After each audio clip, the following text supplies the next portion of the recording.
Bien-aimés de Café Évangile, vous avez appris qu'il a été dit « Tu aimeras ton prochain et tu haïras ton ennemi ». Eh bien moi, je vous dis, aimez vos ennemis et priez pour ceux qui vous persécutent, afin d'être vraiment les fils de votre Père qui est aux cieux, car il fait lever son soleil sur les méchants et sur les bons, il fait tomber la pluie sur la juste et sur les injustes. Chers amis, le Seigneur continue d'approfondir et de clarifier son appel à son nouveau commandement de l'amour des autres. L'amour auquel il nous appelle est radical, total, peut-être très difficile au début. Il nous appelle à aller bien au-delà de la conception de la justice de l'Ancien Testament en nous ordonnant d'aimer tout le monde, y compris ceux qui nous persécutent. Et cet appel d'amour n'est pas une option, mais un commandement. C'est une exigence pour chaque chrétien. Et en mettant en œuvre ce commandement, le Seigneur nous donne non seulement le commandement lui-même, mais aussi des conseils très pratiques sur la manière dont nous pouvons atteindre cette profondeur d'amour. Il nous dit que nous devons non seulement aimer nos ennemis, mais aussi prier pour eux lorsqu'ils nous persécutent. Tout d'abord, un ennemi est quelqu'un qui essaie de nous faire du mal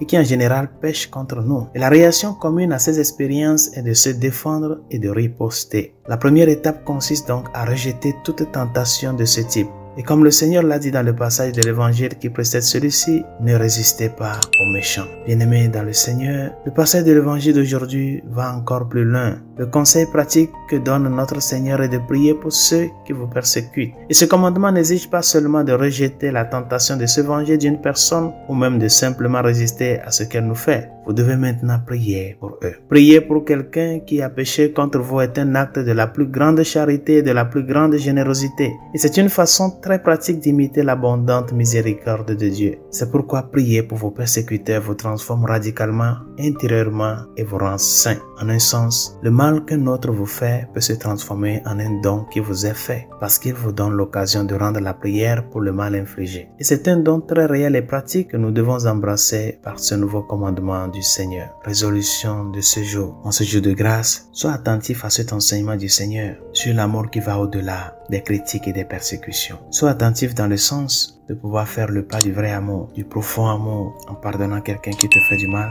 et en faisant le pas vers quelqu'un qui t'a offensé et qui ne le reconnaît pas, afin de faire revenir cette personne à la réconciliation, à la vie, à la communion avec Dieu. Que sa grâce t'aide sur ce chemin. Bonne journée, Dieu vous bénisse.